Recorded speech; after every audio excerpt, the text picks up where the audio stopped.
and welcome back to another week of our series plan called Blessed. This week we're learning about something a little interesting and the blessing of how God blesses those who hunger and thirst after righteousness. Hope you guys can stay tuned to find out what that means.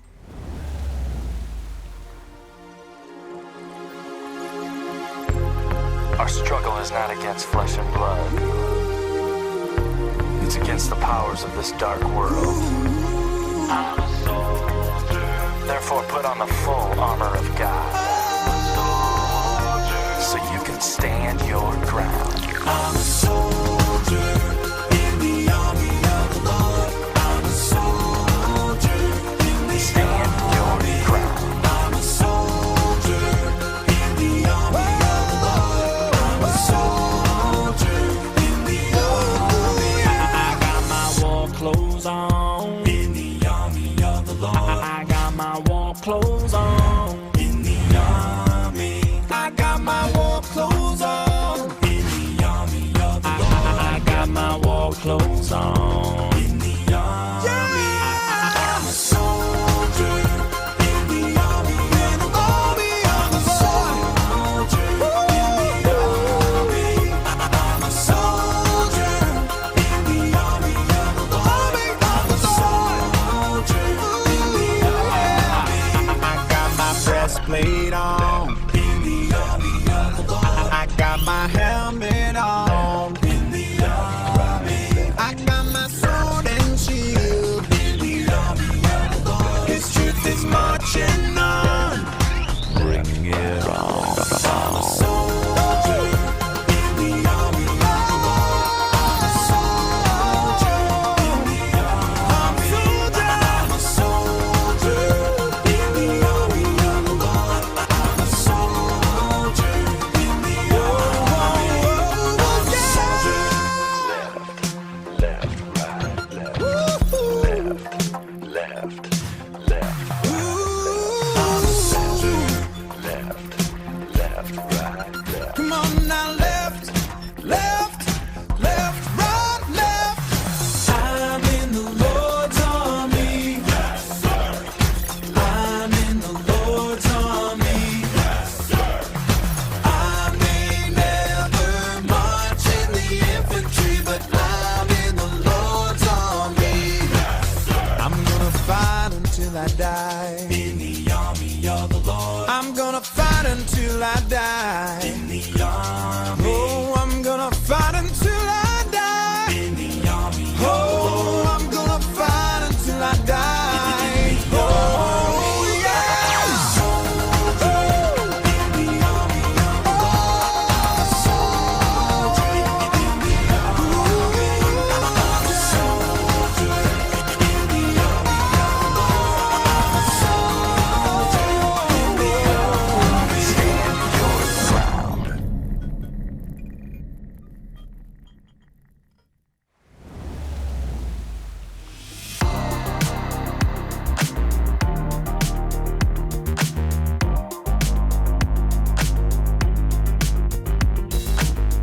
Hey kids, and welcome back to week 4 of our #Blessed series. Today we're going to continue talking about the Beatitudes. Now, we've been talking about being blessed. Does that mean that good things will always happen to us? No. And today's story, we're going to see that in full action when we get into the Bible. Our 4th Beatitude, or blessing, is found in Matthew chapter 5, verse 6. I'm going to give you a second to get there. Are you there? Okay, Matthew 5:6. God blesses those who hunger and thirst for justice, for they will be satisfied. God blesses those who hunger. Well, I get hungry. And then it says, and thirst for justice. Well, I get thirsty. We all get hungry and thirsty. So, are we blessed? No. Do you think that's what Jesus was talking about? Do you think he was talking about food and snacks? No. He's talking about a much more important hunger and thirst. He's talking about the thirst and hunger for justice. Or sometimes some translations say righteousness. Now, what does that mean? Let's think about it. Okay, it means that we are blessed when we want to do the right thing so bad.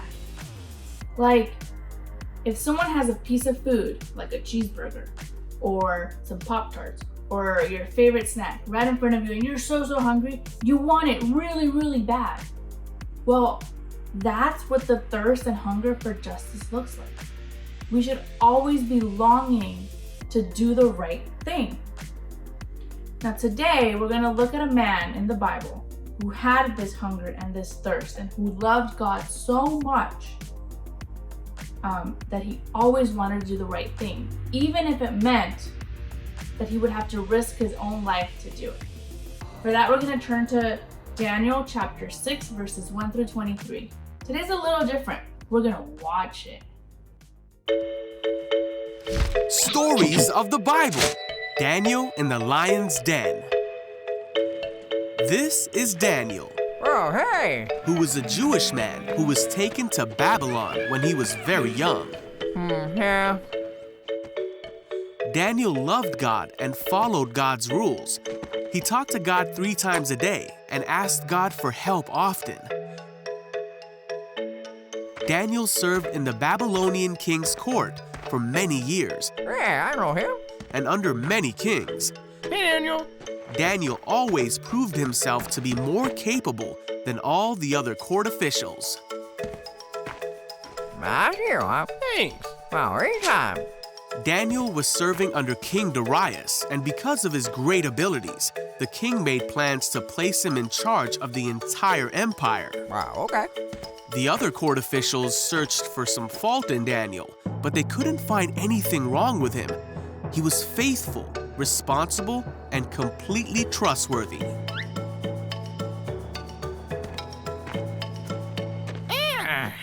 Wait. The court officials realized the only way to get at Daniel would be to challenge his faith. Come on.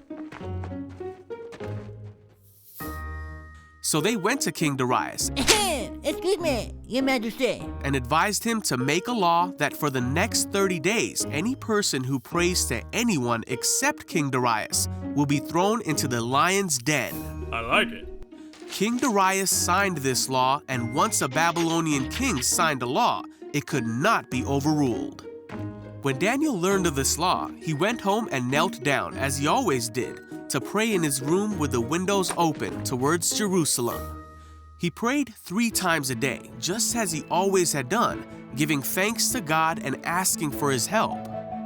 The officials went to Daniel's house and found him praying. Gotcha. They went to the king and reminded him of the law.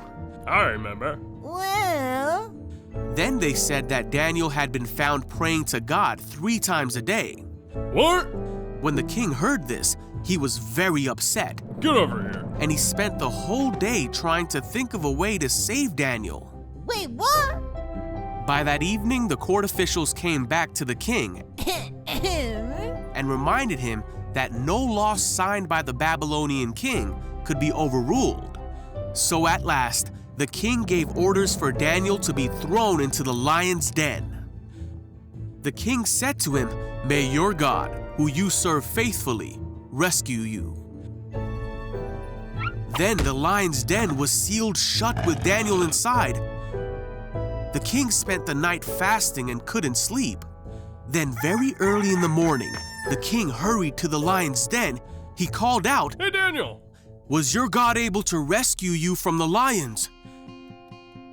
And Daniel answered, "Long live the king! My God sent his angel to shut the lions' mouths so that they would not hurt me, for I have been found innocent in his sight." The king was overjoyed and ordered that Daniel be taken out of the lion's den. Then the king ordered the men who had schemed against Daniel to be thrown into the lion's den as punishment. Daniel was safe. There was not a scratch on him, for he trusted in God.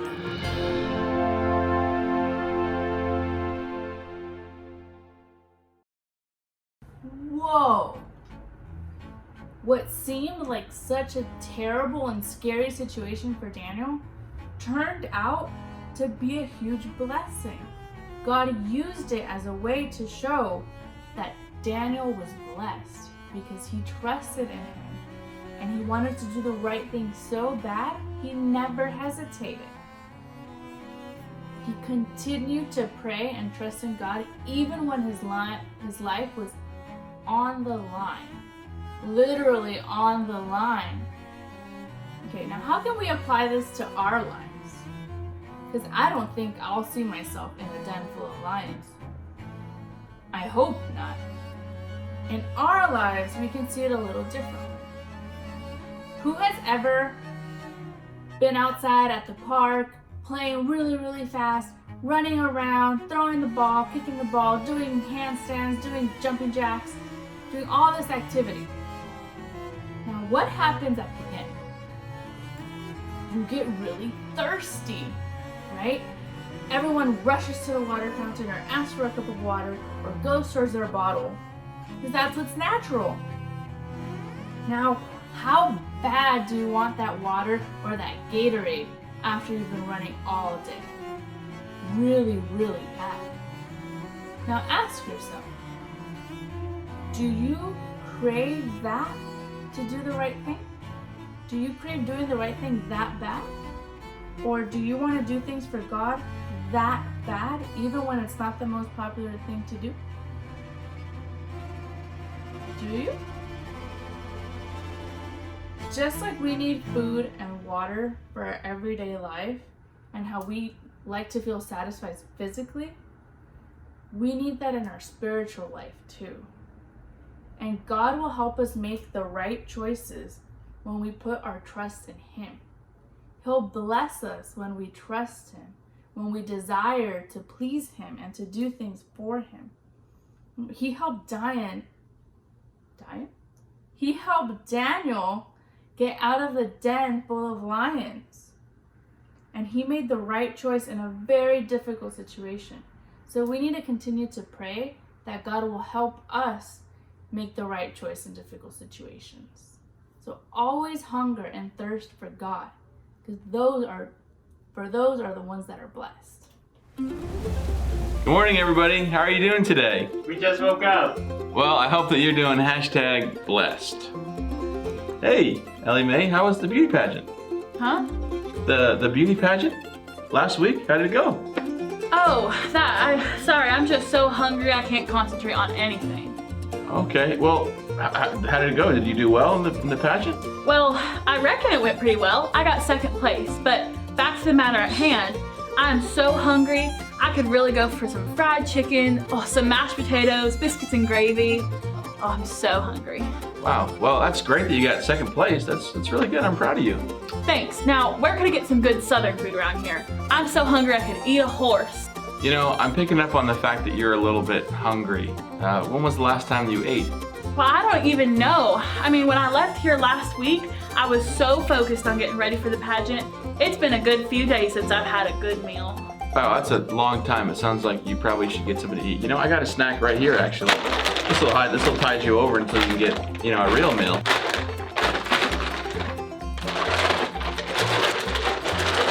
Wow, you were really pretty hungry. You know, that actually kind of reminds me of our lesson for today. Jesus talked about the fact that people should hunger and thirst for righteousness. Well, I'm as hungry and thirsty as you can get.